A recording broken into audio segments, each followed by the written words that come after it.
All right, this is Mr. Barr, and this is solving a right triangle. I have my notes out right here, sine, cosine, tangent, and I'm also going to write, let's bring the Pythagorean theorem into this also, just in case I need it. Pythagorean theorem, a squared plus b squared equals c squared. I may decide to use that, but I'm not sure right now. And I also have a calculator with me, so I can do the math. Okay, so what am I looking for? I want to find the measure of this. Let's start with that j. I want to find opposite. So how about this? Sine of 25 equals opposite, which is hi, over the hypotenuse, which is 7. So if I do 7 sine 25, I should find hi, right? 7 times sine of 25. You can't see my calculator, but it's coming up with a 2.95, which would round to a 3, and that seems reasonable with the numbers I have, doesn't it?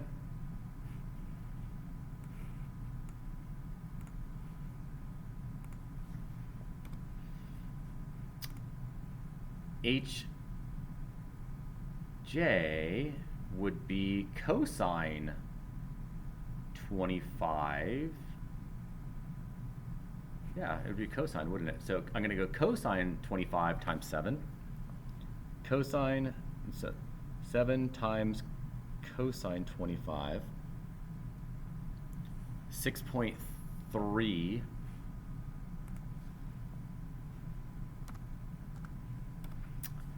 And then the measure of angle I is just going to be,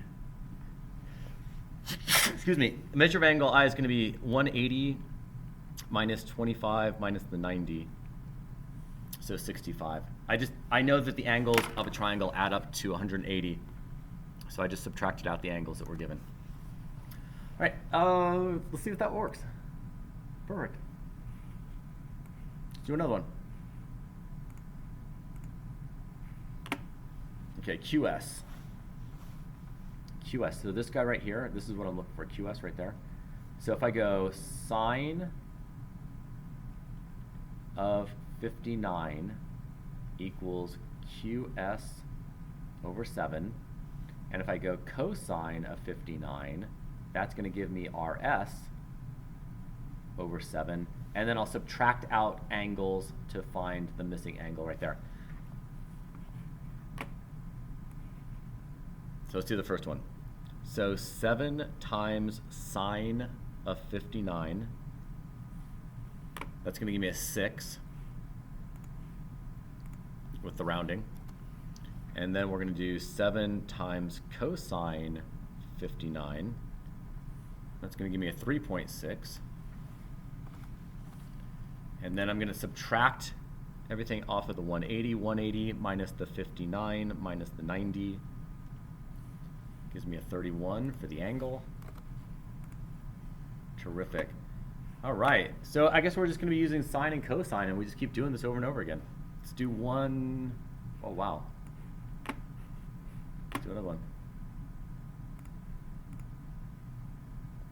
Here, I'm not going to write it down. Let's do it. So our hypotenuse is 6, so 6 times sine of 56. That's going to give me the opposite. That's going to give me HG. There's HG, 4.97. That's going to round to a 5. Then I'm going to go what? 6 cosine of 56. 6 times cosine 56. And times, yeah, that's going to give me this one, which is 3.4. And then let's subtract it out. So 180 minus 56 minus 90, 34. Okay, let's jump a level and see if anything changes here. Jumping a level.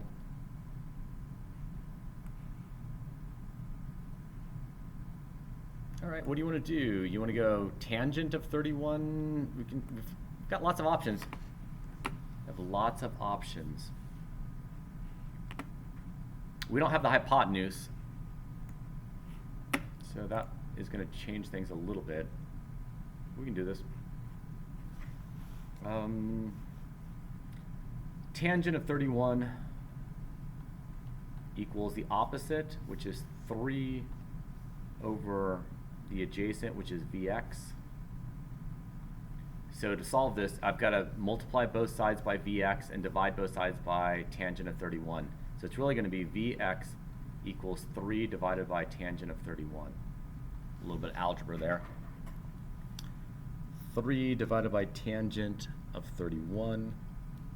And that gives me 4.99, which is 5. So this guy right here is going to be 5. If I did sine of 31, that equals opposite over hypotenuse. And the hypotenuse is WV.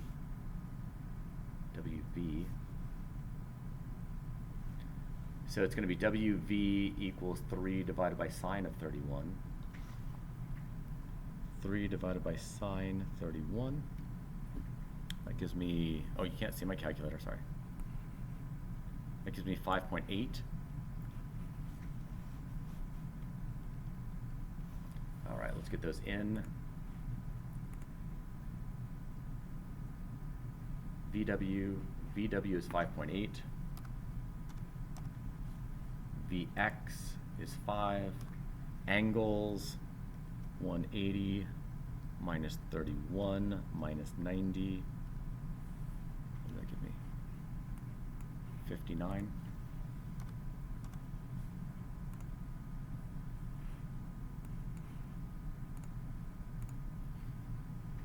Okay, more. So it seems like the first level, it gave you the hypotenuse and you're finding the sides. Here, I'm giving a side. I have to find the other side and the hypotenuse. Just means the algebra is a little bit more complex. Let's jump a level.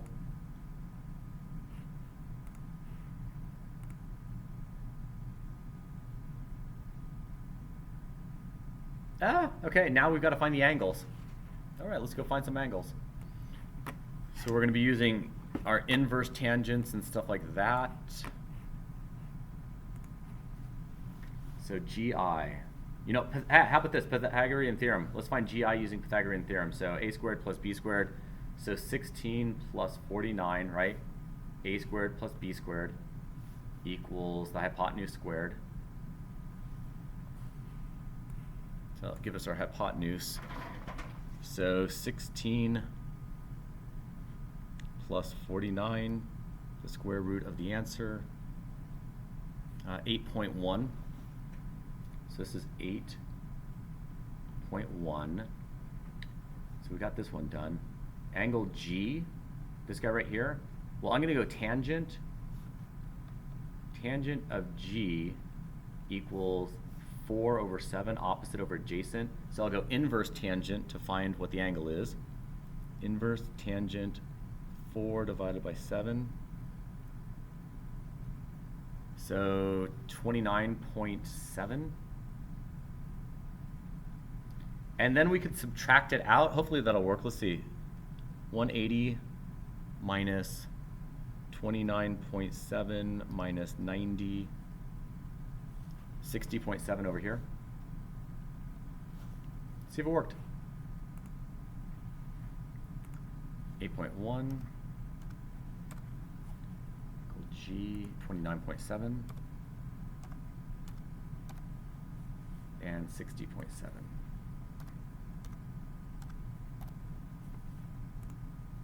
Whoa! 8.1, 29.7. What did I put in? 8.1, 29.7, 60.7. 60.3, oh my goodness, do you see it? I had it on my calculator, I put it in wrong. Oy vey, okay.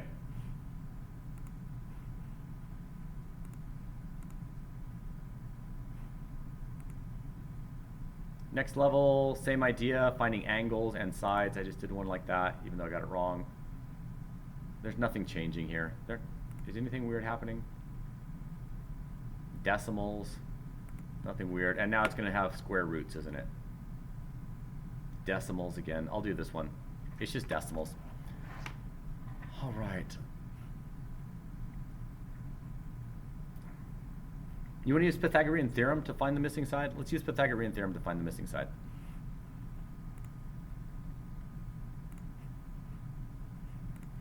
All right, Pythagorean theorem. 10.3 squared minus 4.1 squared is going to be the missing side, the VW squared.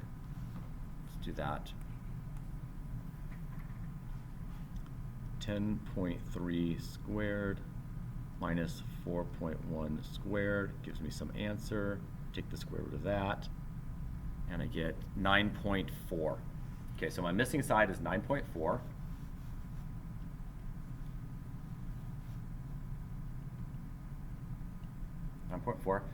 Now we got to find these angles, measure of angle V. I can go tangent, inverse tangent of 9.4 over 4.1. Inverse tangent, 9.4 over 4.1. 9.4, 4.1. Inverse tangent, 9.4 divided by 4.1. 66.4 for this one right here. And then we can subtract everything off the 180. 180 minus 90 minus 66.4. 23.6. There we go. Those are all the pieces. VW 9.4. V 23.6. U 66.4. What? 66.5? 23.6. 20. Okay.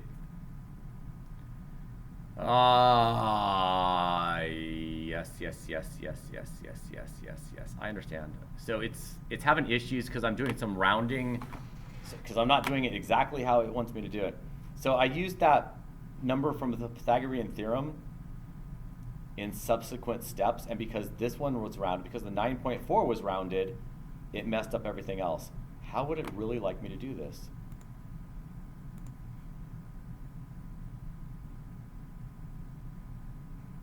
You know what it wants me to do? It wants me to go tangent. It wants me to go cosine. It wants me to use sine and cosine. And then it would have gotten it right. All right, hey, I got you started at least. Thanks. Bye.